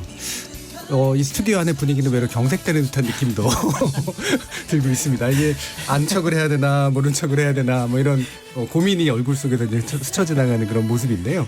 뭐 저는 개인적으로는 좀 좋습니다. 저도 이렇게 좋아합니다. 아, 좋아하세요? 저희 아들들이 좋아합니다. 그럼 경색은 이쪽만 되신 걸로. 제가 이제 소년은 아니라서. 저희는 이거 음악 틀고 6살 꼬마가 집에 있는 춤춰요. 같이 춤추십니까? 네, 불타오르네, 예. 주대 이런 거 너무 좋아해서 제가 들려준 게 아니에요. 본인이 찾아서 형아랑 이렇게 꿍짝꿍짝 유튜브로 보다가 좋다고 저한테 처음에는 뭐 틀어달라고 얘기해서 저도 배우는 거예요. 그래서 애들이 뭔가 좋아하는 그런 코드가 되게 많은 것 같더라고요. 잘 따라 불러요. 네. 근데 특히 강한 노래를 좋아하시군요. 엄마 이렇게 춤춰요. 이것도 영상에 나오는 댄스로 알고 있어요. 네. 자, 그래서 원래 첫 질문이 이제 이렇게 노래는 좀 들어보셨습니까? 근데 들어보신 분과 아닌 분의 얼굴 표정이 확 차이가 나기 때문에 굳이 따로 여쭙지는 않겠고요. 손변 선생님은 그러면 실제로 흥얼거리거나 뭐 이런 곡이 있으세요? 우리 아들들이 좋아하는 건 다 좋아하죠. 페이크 러브 처음에 되게 좋아하는 것 같더니 불타오르는 이제 둘째 파이어 이런 거는 노래방에서도 둘이 같이 부르더라고. 가사도 잘 못 따라 할 텐데 아무튼 예. 따라 부르고요. DNA 아이돌 이런 거 유명한 거 이렇게 약간 중독성 있는 노래를 초등학교 저학년이고 유치원생인데도 엄청 좋아하더라고요. 예. 네. 손변호사님의 이런 아주 뛰어난 BTS에 대한 사랑도 보여주셨는데 적어놓고 읽으시더라고요. 제가 영어에 약해서 적어놨어요. 양기호 교수님은 아까 이제 바깥에서 이제 잠깐 얘기 나눌 때 이 방탄 유리 아재단이다 뭐 이런 식의 약간 아재적인 표현도 좀 쓰셨는데 아시긴 아시죠 이름은? 물론 압니다. 제가 손이 아니고 아지라서 그렇습니다만. 이 사람이 이제 노래는 취향은 확실히 세대적이다라고 얘기를 하잖아요. 자기가 보통 한 20대까지 들은 음악이 평생 고정된다 뭐 이렇게 얘기는 하는데 어떠세요? 이은철 소장님 같은 경우도 노래 취향이 좀 대충 그러신가요? 저는 가능한 한 이제 숟가락을 안 얹으려고 해요. 저는 그 신승훈 그다음에 뭐 이런 분들에서 다 끊겼어요. 그래서 멜로디는 들리는데 속에 가사 내용이 잘 안 들려요. 솔직히 얘기하면. 그래서 저는 숟가락만 얹겠습니다. 그럼 서태지까지도 안 가셨군요. 거기서부터는 따라가지 못하겠어요. 솔직히 얘기하면. 예, 대충 세대가 짐작이 가는 그런 발언이었습니다. 자, 먼저 이제 방탄소년단 BTS에 대해서 이제 많이들 들으셨지만 또 이제 우리 청취자 여러분들의 세대가 또 이 잘 모르시는 분들도 계실 수도 있으니까 일단은 특별 게스트 미모 편집장님께 쉽고 재밌는 소개를 좀 부탁드릴게요. 그래서 아이돌 전문가가 들려주는 방탄소년단 어디까지 들어봤니? 라는 제목으로 한번 할 텐데 뭐 3분 30초 뭐 이런 식으로 하지 않을 테니까 그냥 편하게 말씀 주시면 됩니다. 네, 뭐 다들 잘 아시다시피 이제 방탄소년단은 2013년 6월에 데뷔한 7인조 보이그룹입니다. 빅히트 엔터테인먼트라고 하는 기획사 소속이고요. 학교 3부작이라는 그 음반 3장을 연달아서 처음에 내면서 시작을 했어요. 그때부터 시작해서 이제 처음에 내용은 약간 학교에 갇혀서 막 답답하게 이렇게 살아가는 고등학생의 이야기로 시작을 합니다. 그렇게 하고서는 그 뒤에 화양연화 연작에서는 사회로 나와서 청춘이 방황하고 고통받는 그런 이야기로 넘어가고 점점 이제 스타가 되어가고 뭐 점점 자기도 성장하고 그런 이야기를 쭉 음반을 따라서 이렇게 그려내고 있습니다. 그 외에 이제 음악 자체도 굉장히 또 뭐 복잡하고 미학적인 어떤 세계관이라고 하죠. 그런 배경 설정들을 많이 깔아서 이렇게 진행을 하는 그런 팀으로 잘 알려져 있고요. 또 SNS를 통해서 팬들하고 아주 적극적으로 소통하는 팀으로도 유명하죠. 예. 이 방탄소년단이라고 처음 사실은 이름 나왔을 때 저는 개인적으로 대중문화를 전공하는 사람이긴 하지만 이름 촌스럽게 졌다 이런 생각을 사실 좀 했었거든요. 네. 예, 이게 너무 뭐랄까 이렇게 막 세련됐다라는 느낌은 안 줬었는데 그렇죠. 네. 실제로 초기에 그렇게까지 막 잘 나가고 이러진 않았던 상황이었죠. 네, 제가 지금 문득 기억이 나는데 그때 당시에 요새는 한국어로 쉽고 약간 촌스러운 듯한 이름을 짓는 게 유행이구나라는 그런 얘기들도 조금 있었습니다. 예, 예. 그런데 말씀하신 것처럼 이제 초반에는 특히 국내에서는 조금 반응이 약간 약했었죠. 그리고 미디어에서도 그렇게까지 크게 조망하지 않았었고요. 대신에 이제 초등학생들 사이에서 인기가 좋다라는 그런 이야기들이 좀 있었습니다. 그런데 상당히 초반부터 해외에서는 반응이 엄청나게 오기 시작해서 이제 북미권에서도 꽤 큰 반응이 있었습니다. 그렇게 하다가 국내에서는 특히 2015년, 16년 요때 좀 청춘 이야기를 하면서 좀 가슴 아프고 이렇게 짠한 그런 노래들로 크게 사랑을 받기 시작하면서 본격적으로 성장을 하고 그러고서 이제 그 다음 앨범쯤부터 해서 여러분들이 모두 다 잘 알고 계시는 것처럼 북미에서 어마어마한 성장을 보이고 있죠. 예. 이 가슴 아프고 짠한 이게 구체적으로는 어떤 부분들일까요? 이를테면 봄날이라는 노래가 있습니다. 그 팬들이 이제 특히 사랑하는 노래 중에 하나인데 노래가 보고 싶다. 부르셔도 돼요. 내가 그렇게는 해서는 안 될 것 같고요. 그리고 저작권료를 지불해야 하기 때문에 곤란할 것 같고요. 이제 굉장히 보고 싶고 아련한 그런 마음을 엄청나게 잘 담아놨고요. 그리고 또 다른 노래들도 청춘이라서 가진 게 없고 할 수 있는 게 아무것도 없는 거예요. 근데 너무나 마음은 끌어오르니까 할 수 있는 게 없어서 달리는 것밖에 할 수 없다. 이런 노래들이 있습니다. 그런 것들이 어떤 생활에 이렇게 치이고 굉장히 절망하는 그런 청춘들에게 특히 큰 공감대를 형성했다고 그렇게 볼 수가 있겠죠. 저 가슴 아프고 이제 짠하다 이런 게 저도 보면 이제 그런 내용인 것 같더라고요. 네. 대충 뭐 일반적인 사랑 이야기에서 그냥 가슴 아프고 이런 게 아니라 청소년들이 자신의 생활 속에서 스스로에게 느끼는 어떤 맞습니다. 약간의 뭐 자기 스스로 볼 때 비애랄까 뭐 이런 부분들을 정확하게 짚는 그런 감성이 있다 이런 평가들도 있는 것 같고요. 그렇죠? 그리고 뭐 사회적인 메시지라든지 이런 이야기들을 많이들 하는데요. 사실 저는 노래 사회적인 메시지가 들어가면은 그게 자동으로 더 우수한 노래다 이런 식의 그렇죠. 생각에는 질적 조금 차이.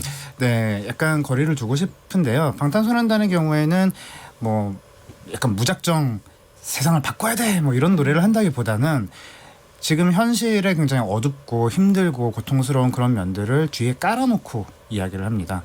그래서 항상 외부 세계에 비해서 내가 억압받고 있고 고통받고 있고 하지만 여기에서 나는 너와 손을 함께 잡고 여기서 같이 살아남을 거고 같이 우리는 이겨낼 거고 이런 식의 이야기들을 주로 많이 하거든요. 그래서 아마 더욱더 공감을 많이 사고 특히 이제 헬조선이라고 많이들 하지 않습니까?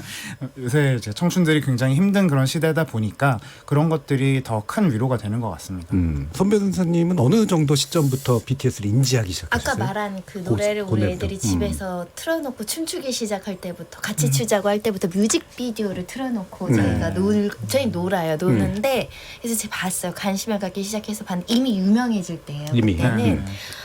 근데 그냥 저는 그런 가사를 그렇게 숙고해서 보진 않았고 그냥 재밌어요.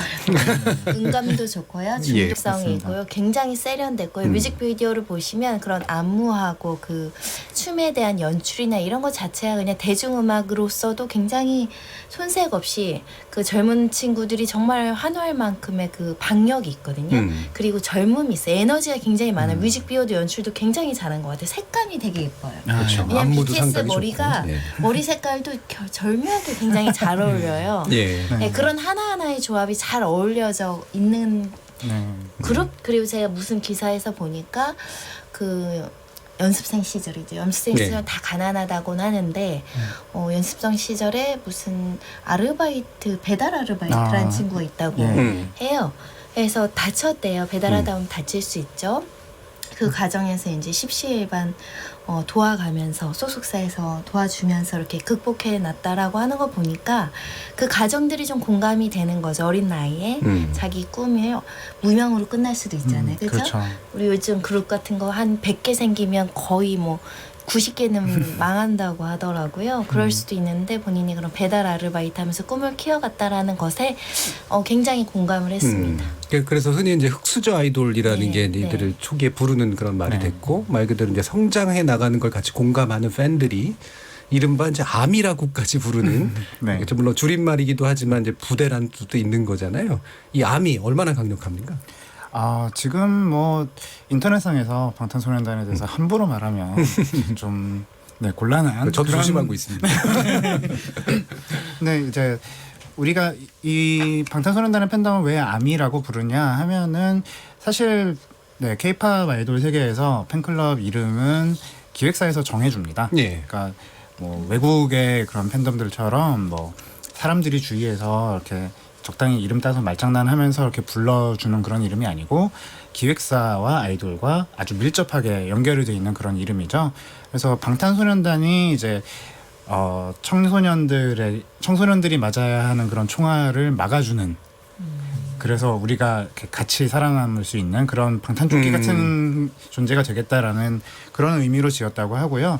그래서 이제 아미는 그들과 함께 앞으로 나아갈 수 있는 존재라는 의미를 담고 있는 것 같아요. 그래서 그 이름 때문인지 더더욱 더 다른 어떤 팬덤보다도 행동력이 강하고 그렇죠. 또 의지 그 방탄소년단이 여러 가지 선한 영향력을 사회적으로 발휘하는 일들이 있지 않습니까? 근데 아미도 역시 그들과 발맞춰서 함께 자신들의 그런 결집력이나 행동력을 좋은 데 쓰고자 하는 의지도 굉장히 강한 그런 팬덤입니다. 예. 제가 한번 뉴스를 한번 본 적이 있는데요.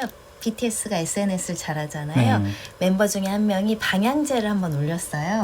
품절 사태가 났다고 그 다음날 뉴스가 나더라고요. 본인이 그걸 드러내려고 했던 것이 아니라 오늘 뭐 이렇게 좋아서 향기가 좋은데 방향제 못 써요 했더니 그 방향제가 품절됐다라는 걸 보고 굉장하다라고 생각했습니다. 뭐 경제 효과는 뭐 예. 홍대에 가시면은 예. 그 외국인들이 그 BTS 굿즈를 파는 그 가게 앞에 줄 서 있어요. 그 문 여는 시간이 정해져 있거든요. 그래서 그 아이템을 사기 위해서 그리고 이제 그 아이템도 종류별로 사야 돼요. 그것도 기획사가 운영하는 데인가? 그것도 마찬가지로 이 BTS만의 장점이 뭐냐? 7명의 멤버가 직접 그 도안을 한다고 해요. 디자인. 예. 그래서 그런 작업들 많이 한다고요. 예, 그래서 다른 그 팬들하고는 좀 다른 팬층. 그러니까 옛날에는 이제 뭐 조용필이다 이미자 선배님이 이제 하시면 오프라인 팬층이잖아요. 예. 와 하죠. 근데 여기는 이제 온라인 팬층이잖아요. 예. 그러니까 제가 몇 년 전에 이제 경제적 효과를 얘기하면서 방탄을 얘기했더니 바로 우리 이 애들이 아니야. 아빠 잘못 알고 있어. 국내에서는 엑소가 더 인기가 있어 이러는 거예요. 예. 그래서 역으로 이 왜 해외에서 먼저 인기를 얻고 그리고 이제 팬덤을 형성하고 국내에 와서 다시 굉장히 더 많은 저변을 확대하는 그런 측면이 분명히 있더라고요. 그래서 저는 사실은 아까 BTS 멤버들 중에 그 RM은 사실 저는 종편에 있는 한 프로그램에서 알았어요. RM, 뇌생남이라고 퀴즈를 푸는데 저 친구는 천재네. 그래서 저는 흑수저라고 보지 않았어요. 그리고 또 유엔에서 연설을 하는데 영어 발음이 모국어처럼 해요. 저 정도 수준이면 외국에 나가서 현지에서 안 하면 국내에서 공부로 저 정도의 발음을 낼 수 있는 사람은 정말 드뭅니다. 언어학적으로 굉장히 뛰어나기 전에는. 그래서 저는 이 흑수저 아닌데 엄마가 얼마나 쟤를 많이 시켰을까. 열혈 엄마에게다 이렇게 생각을 했던 거예요. 예. 그리고 나중에 봤더니 거기가 방탄소년단의 이게 리드싱어였던 거예요. 예. 래퍼였던 거예요. RM이 랩몬스터의 이제 줄임말이죠. 네. 그래서 저는 이런 친구들이 정말 지금 보면 사실은 그 한류의 어떤 K-팝이 이제 버닝썬과 같은 조금 좋지 않은 일로 인해서 조금은 얼룩지고 있거든요. 그러면서 외신에서는 때를 기다렸다는 듯. 네. 왜냐하면 그동안은 미국, 일본, 유럽 이런 이제 전 세계적인 어떤 팝의 어떤 흐름을 이어갔다면 감히 일본도 아니고 한국에서 뭐 이런 눈길이 있어서 흠집내기를 좀 하고 있거든요. 그러니까 이제 그런 거를 이제 아마 이번에 이제 신곡을 또 내놓으면서 SNS 사실 그동안 SNS 대장은 아마 다 아실 거예요. 트럼프 대통령이에요. 아침마다 경제부 기자들은 트럼프 대통령의 트윗에 뭐가 들어가 있나를 확인해야 되거든요. 근데 요즘은 방탄이 내놓기만 하면 뭐 하루 이틀 정도면 뭐 1억 뷰를 이제 쉽게 넘어버리니까 정말 기네스의 SNS 트윗 기록을 갖고 있는 이제 방탄이기 때문에 아마 조금 더 이제 지금 첫 발을 뗐으니까 좀 더 가지 않을까라는 생각이 듭니다. 저는 역시 그 뭐랄까 아까 그 뭐 흑수저라든지 여러 가지 많은 노력을 했다든지 하는 그런 것들은 역시 한국이나 일본인들이랑 같이 공감하는 것 같아요. 그러니까 최근에 이제 82년생 김지영이라는 소설이 엄청나게 일본에서 베스트셀러가 됐거든요. 그래서 이제 그 BTS도 굉장히 일본에서 아주 인기고 뭐 요즘은 이제 한일 관계 좋지는 않지만 일본 내에서 그런 매니아들이 있어가지고 그 코리아 뷰티 그러니까 한국 화장품에 그 중독된 어떤 매료된 중고생들 여중고생들 그리고 이제 뭐 BTS 그 공연 같은 것은 거의 매진이거든요. 바로 그냥 오픈하는 즉시 바로 매진이 되거든요. 그래서 어떤 면에서는 이 BTS가 그런 한국의 젊은 세대 또는 일본의 젊은 세대에 느끼고는 어떤 뭔가 폐쇄감, 그다음에 좀 약간 그 뭔가 절망감 어떤 그렇지만 이제 거기에 뭐 굴하지 않고 이렇게 굳세게 나아가겠다는 어떤 그런 새로운 희망과 미래. 근데 그런 점에서는 상당히 공감하면서 위로해주고 또 다듬어주고 뭐 보듬어주고 그리고 또 같이 내일 향해 나가자는 그런 어떤 또 북돋아주는 그런 메시지 그런 점은 상당히 뭐랄까 저는 굉장히 감동스럽습니다. 그래서 저도 지금 앞으로 지금 희망을 가지고 싶다는 생각이 드는데 제가 과연 아미의 회원이 될 수가 있을까? 바다만 주신다면. 가능하십니다. 네. 아 4, 5월에 5월에 저기 6기 모집한다고. 의외로 그 제가 그 육아 하시는 카페 같은 거 있잖아요. 동네 아주머니들 카페 가시면 팬 되게 많아요. 네. 그러니까 3, 40대 그 아이 키우는 그 동네에서 육아하시는 분들도 BTS에 열광합니다. 네. 네, 열광합니다. 그러니까 이 BTS가 가지고 있는 그 정서가 이게 그 한류의 여러 단계 중에 이제 최종 현재 단계인데, 그러니까 확실히 이제 한류 연구자들도 기존의 어떤 한류적인 것하고는 되게 다르다는 게 전혀 새로운 현상이다라고까지 평가하는 경우들이 많거든요. 네. 그래서 이거는 기존의 잣대로 보면 안 된다. 이런 예를 들면 싸이 시절만 해도 좀 신기함이 굉장히 컸었다면 지금의 이제 BTS의 한류는 K-팝이 가지고 있는 주류적 모습이랄까요? 이제 글로벌한 모습 이런 것들이 이제 입증이 된다라고까지 얘기를 하는데, 그래서 21세기의 비틀즈다라는 비유들까지 한단 말이에요. 네. 미원 편집장님 어떠세요? 이제 이 부분 충분히 그렇게 말할 만하다라고 보십니까? 우선 그 미국 언론에서 자꾸 비틀즈 얘기를 하는 거는 제가 이해하기로는 미국 시장이 느끼는 어떤 충격에 대한 표현에 그렇죠. 가깝다고 비틀즈가 영국에서 온 볼 수 있습니다. 거였으니까. 네, 그래서 비틀즈가 미국 대륙에 상륙했을 때 저게 뭔데 저렇게 다들 난리지?라고 느꼈었던 그 충격. 그것과 비슷한 정도의 충격을 지금 미국 시장이 경험하고 있다는 뜻이고요. 거기에는 당연히 그 아미의 굉장한 행동력과 응집력 그런 것들도 포함이 되겠죠. 그래서 대체 저 BTS라는 그룹은 무슨 짓을 했길래 팬들이 저렇게까지 헌신적으로 목숨을 걸고 왜 이렇게 투표를 많이 하며 뭐 이런 식의 이제 놀라움이 우선 있는 것이고요. 그리고 그 비결이 무엇인가 이렇게 들여다 보면은 기존에 우리가 그러니까 미국에서 우리가 음악 시장에 하고 있었던 일들과 뭔가 다르다.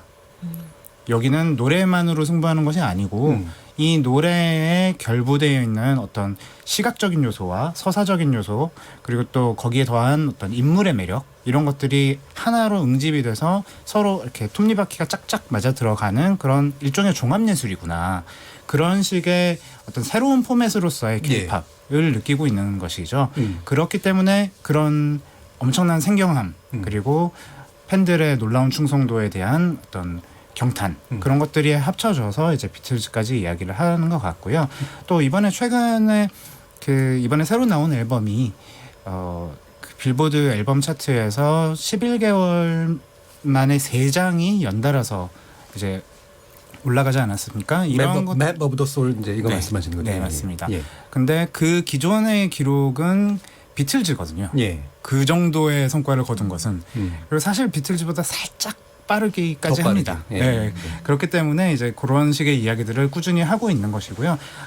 지금 뭐 다른 나라에서도 K-팝 형태의 어떤 K-팝을 닮은 어떤 새로운 콘텐츠를 만들려고 하는 그런 노력들을 조금씩 많이들 하고 있어요. 예. 그러니까 기존의 대중음악 시장의 문법과 뭔가 확실히 다른데 요게 굉장히 새로우니까 우리도 한번 해보자라고 이렇게 하는 것이라고 볼 수가 있겠는데요. 그런 식의 어떤 새로움을 미국 시장에 보여주고 있는 상태라고 할 수 있겠습니다. 이게 한류 측면에서 K-팝의 새로운 면이 지금까지는 잘 프로듀스된, 그래서 잘 만들어지고 기획된 아이돌, 그다음에 짜여진 군무, 그다음에 되게 좀 훅송 같은 그런 어떤 끌어들이는 힘 이런 거 정도였었는데, BTS 같은 경우는 개별적인 개성도 되게 강하고 안무도 상당히 훌륭하고, 아까 손 변호사님이 얘기하셨던 것처럼 모든 면에서 이제 상당히 이 주류적으로도 이제 훌륭히 성공할 수 있는 그런 새로운 요소들을 갖췄다는 평가를 듣잖아요. 근데 이게 좀 보다 보면 약간 안쓰러운 면도 있는데, SNS로 성공하는 과정도 그렇고 이 모두 너무나 다 좋아 보이거든요. 네. 도덕적이어 보이고 훌륭해 보이기도 하고 심지어 예술적이고 너무 잘하고 이런 건데,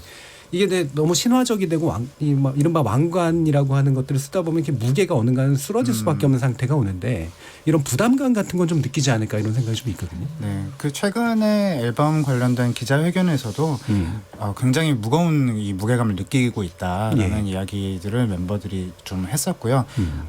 제가 또 개인적으로 좋아하는 멤버가 뭐 어떤 목표를 얘기를 했다 하면은 그게 다 이루어져 버리니까 무서워서 말은 못하겠다 이런 얘기까지 했어요. 그 그룹의 목표를 얘기한 게. 예. 그래서 뭐 어디에서 뭐 차트에 오르고 싶다 얘기를 하면은 팬들이 그걸 만들어줘 버리고 그런 식으로 계속해서 이어지다 보니까 상당히 많은 부담감을 느끼고 있을 거라고 생각합니다. 그런데 사실 여태까지 BTS가 이렇게 쭉 해나온 과정들을 보면은 뭐 제가 음악 평론가를 하고 있지만 음악 평론가나 뭐 산업 관계자들이 내다보고 예측하고 뭐 이렇게 했던 것들을 아득하게 뛰어넘는 그런 성과들을 계속해서 보여주고 있거든요. 네, 그렇기 때문에 이만큼 해낼 수 있는 사람들이라면 뭐 여태까지도 잘해왔듯이 앞으로도 되게 잘해 나가지 않을까라는 좀 희망 섞인 그런 관측을 해봅니다. 예. 자, 두 번째 이슈도 세대를 뛰어넘어서 잘 토크를 마쳤던 것 같은데요. 이 토크가 진행되는 동안 또 보내주신 청취자분들의 의견도 들어보려고 합니다. 정의진 문자캐스터. 네, 문자캐스터 정의진입니다. 방탄소년단의 성공송 메시지에 대해 청취자 여러분이 보내주신 문자 소개해드리겠습니다. 네, 먼저 콩 아이디 윈터0414이신 분. 40대 아줌마입니다. BTS는 퍼포먼스도 멋지지만 노래를 들으면 굉장히 진지하고 진중한 청년들이라는 느낌이 듭니다. 요즘 뉴스를 보면 연예인에 대해서 실망스럽기 짝이 없는데 BTS는 이 모습 그대로 영원하길 바랍니다. 콩 아이디 0403님. 개인적으로 BTS만 왜 이렇게 인기가 많은지 이해하기 어려워요. 다른 남자 아이돌들과 특별하게 다른 점을 모르겠거든요. 아직도 BTS가 외국에서 어떤 상을 탔다는 얘기가 들려오면 왜 유독 이들만 인기 있는지 의아합니다. 콩 아이디 7497님. 분석하지 말고 그냥 즐깁시다. BTS의 성공 요인은 음악입니다 해주셨고요. 콩 아이디 7448님. 방탄소년단 음악도 좋지만 SNS에서 영상으로 소통하는 요즘 문화적 분위기가 성공에 크게 기여했다는 생각이 듭니다. 대중문화 성공에는 이미지로 소통하는 게 중요하다고 봅니다. 휴대전화 뒷번호 2935님. 방탄의 뮤직비디오를 보면 깜짝 놀라지 않을 수가 없습니다. 노래 가사도 가사지만 그들의 문학적 소양 등 늘 공부하고 고민하는 모습 보기 좋습니다. 이런 게 BTS의 힘 아닐까요? 라고 보내주셨습니다. 네, KBS 열린토론 지금까지 문자캐스터 정의진이었습니다. 예, 문자 뭐 내용도 중에서 보니까 분석하지 말고 그냥 즐기십니다. BTS의 성공 요인은 음악이다. 이제 이런 아주 강한 메시지 주셨는데 이게 아까 손 변호사님 얘기하신 거하고 비슷한 맥락인 것 같아요. 네, 그냥 좋더라. 그렇죠? 너무 좋더라. 뭐 때문에 좋다, 뭐 때문에 좋다 이러지 말고 좋더라 이렇게 얘기를 하는 그런 분위기인 것 같아요. 이 BTS 내용을 보면서 이제 그 우리 양교 교수님께 한번 여쭈는 게 이게 일본에서 아까 한류 문제 얘기하셨잖아요. 우리 아까 앞에서 일본 얘기도 했으니까 이런 문화적 교류라고 하는 것들이 실제로 강하게 지금 윗세대들이 못했던 것들을 가능하게 한다라고 보십니까? 맞습니다.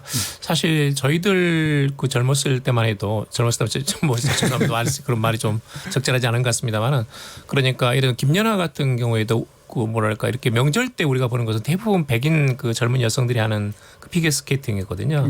그 동양인들이라고 해봤자 기껏해야 일본인 한 명 정도. 근데 지금은 이제 뭐 거의 예를 들면 김연아가 뭐 잠깐 이제 시즌은 지났지만 그런 전 세계에서 가장 중심이 되는 그런 상황이지 않습니까? 우리가 주인공이 되는 그야말로 이제 어떤 새로운 그 세대가 등장한 것이고 BTS 같은 경우도 정말 옛날과 생각하면 아주 격세지감입니다. 그러니까 외국에 있는 유명한 가수라고 해봤자 우리가 그 인지하는 것은 예를 들면 외국에서는 기껏 해봤자 한국에서 그 뭐 위문 공연단 가수 하는 그런 수준이었거든요.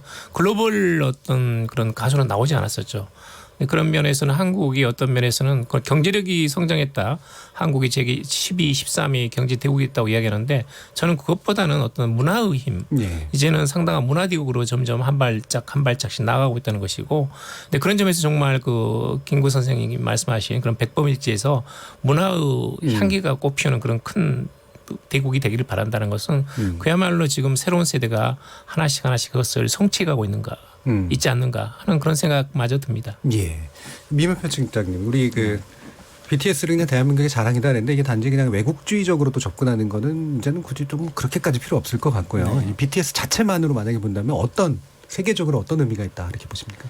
사실 그러니까 BTS의 성공 뒤에 K-팝이 없었다고 말할 수는 없거든요. 그렇죠. 왜냐하면 K-팝을 좋아하던 해외 팬들이 이제 좋아하면서도 은근 찜찜하게 느끼고 있던 부분들이 있었어요. 그러니까 뭐 기획사에서 만들어준 거고 또 뭐 다 너무 멋있고 예쁘고 좋지만 뭔가 성차별적인 내용도 자주 네. 등장하고 뭐 이런 것들의 찜찜함을 느끼다가 BTS를 발견하고서는 이걸 좋아하면 되는구나 하고 대안으로 느껴서 그렇게 해서 이제 여러 팀을 동시에 좋아하던 해외 팬들이 한꺼번에 BTS 팬으로 이렇게 몰려간 것이거든요.